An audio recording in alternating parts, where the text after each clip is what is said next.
I know this is a video a lot of people have been waiting for. My personal top 20 roller coasters that I've ridden. As you guys know, I've ridden a lot new coasters. I've ridden 25 new roller coasters. My coaster count's 53, and roller coasters that I've ridden in 46. I've ridden 46 coasters. So as you can see, and I won't be going in depth with all these coasters because I go in depth with the reviews. Plus, also a 10-minute screen recorder is a limited.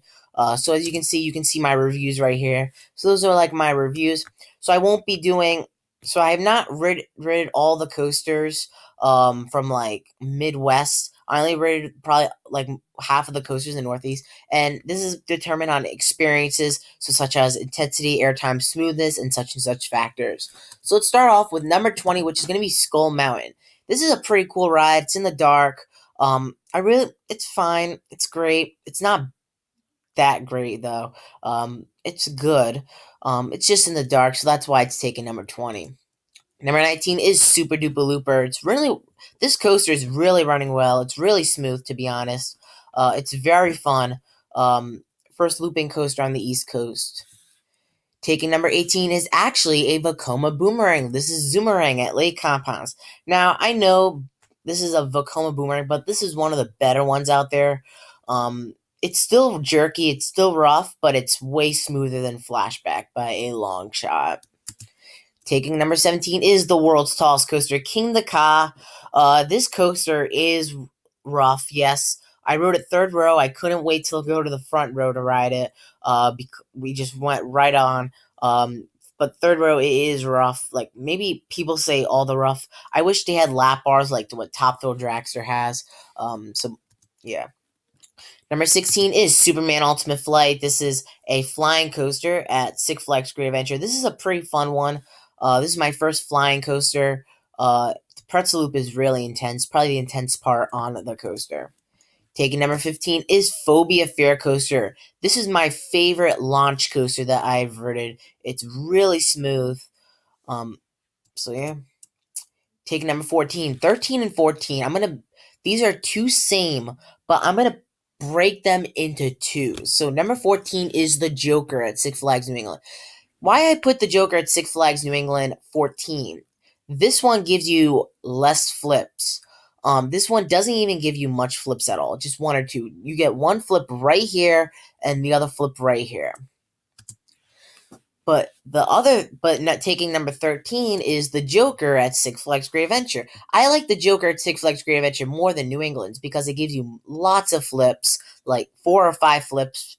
I like that. And these coaster types are known of flipping you. Taking number 12 is Lightning Racer. This is just one incredible coaster. I love this. I really wish I could put it higher, but I've ridden all these good coasters this year. Lightning Racer is a dueling racing coaster. This coaster is fun. The racing element really does a great job. That's why it's ranked so high in the Golden Ticket Awards. Some spots of the coaster could get rough, but it's fun. Taking number 11 is Bizarro, the B&M Floorless. This is a B&M Floorless located at Six Flags Great Adventure, and this is a pretty fun one, and the theming is just outstanding. You go through fog, you go through fire, you go through mist, so that's pretty fun. Taking number 10 is Hydra the Revenge. This is my favorite floorless coaster that I've ridden. It's a pretty unique one. It treats like a hyper coaster. You have that drop, you have that bank turn, and you also of course, have that 0G roll right before the lift hill, which you get crazy hang time. Taking number 9 is Nitro. Another B&M coaster, and spoiler, this won't be the last B&M coaster on this list. After all the B&M coasters that I've ridden, they're way high. But Nitro is fun. I don't like the color scheme though. A pink and yellowish is not great of an amusement park. It's not great at all. The color scheme's not great. It's fun. It's not bad at all. The airtime is okay. You don't get much airtime at the coaster. I prefer Superman the ride and Steel Force for airtime, but this one has some solid airtime. Number 8 is Fahrenheit at Hershey Park. This coaster is another unique coaster. You have that vertical lift, you got that beyond vertical drop, you go through several inversions, you go through several corkscrews, bank turns. Taking number 7 is another B&M roller coaster at Hershey Park Great Bear. This coaster is another unique coaster. Very fun. I am definitely a big fan of Great Bear. The layout is amazing. You go through inversions. It's really smooth, really fun. I really like this coaster. Taking number 6 is Boulder Dash. This is a wooded roller coaster. This is a CCI wooded roller coaster, my second favorite wooded roller coaster that I've heard. And this coaster is fantastic. It's up there in the best. Top 6. It's my favorite. It's my 6th favorite coaster. Yes, some spots could get rough on the coaster, but it's fun. The smoothest part now is the double up because they did retract over the winter. But Boulder Dash is fun all the way. Last year it was rougher than ever. This year is smooth. It's a little smooth, but some parts of the coaster is rough.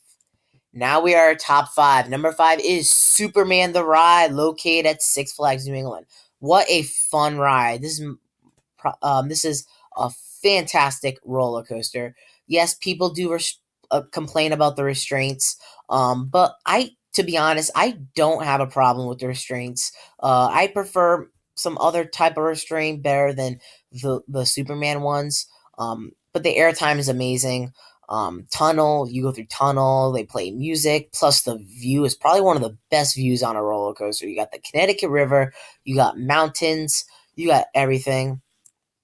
So that's why it's taken number 5. Number 4 was a big surprise on my road trip. This is Talon, the B&M Invert at Dorney Park. This coaster is just one incredible coaster.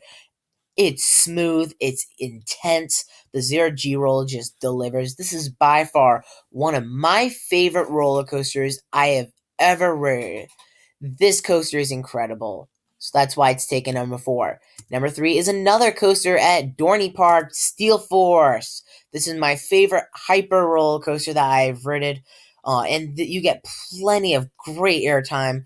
You have a double up. You got several airtime hills, which makes cool about this coaster. Number 2 is my favorite steel coaster and my favorite coaster at Six Flags New England, Wicked Cyclone. This coaster is incredible. I love it from start to finish. You have that stall. Airtime hills are amazing. Bank turns. Everything is amazing on this coaster. That's why it's taken number 2. So, what could be taken number 1? The number 1 spot is going to go to the one, the only El Toro. And honestly, this coaster is my number 1 before it was ranked number 1 in the Golden Ticket Awards. This coaster has everything of what a roller coaster needs. If you want bank turns, it's got it. If you want airtime, it's got it. If you want speed, it's got it. 70 miles per hour. This coaster is crazy. I love it from start to finish. Really intense. So that's why it is my number 1 favorite roller coaster of all time. So that does it for my top 20, my personal top 20. Honestly, there's some good coasters that I have not yet to experience, like Fear 325 or Intimidator 305, Maverick, Millennium Force, Voyage, Lightning Rod, just name a couple. I have not gone around to ride those yet, and I'm sure I'm going to experience those one day, but out of all the roller coasters, this is where it's at. But you guys might be saying, oh, JJ, you forgot about this coaster. JJ, you forgot about that coaster. No, I didn't. They just didn't quite make the list. To throw some few coasters out there, Batman Dark Knight, Laugh Track, Pandemonium, Comet at Hershey Park, Yankee Cannonball. They're all great rides. Don't get me wrong, but they just didn't quite make the list. And I did switch them up. Like, you probably think Steel Force was the best coaster on the trip. I decided El Toro as the best coaster on the trip. So that does it for my top 10 personal, my personal top 20. Let us know in the comment section below what are your favorite coasters, and stay tuned for Coaster Box. Until then, I'll see you guys later.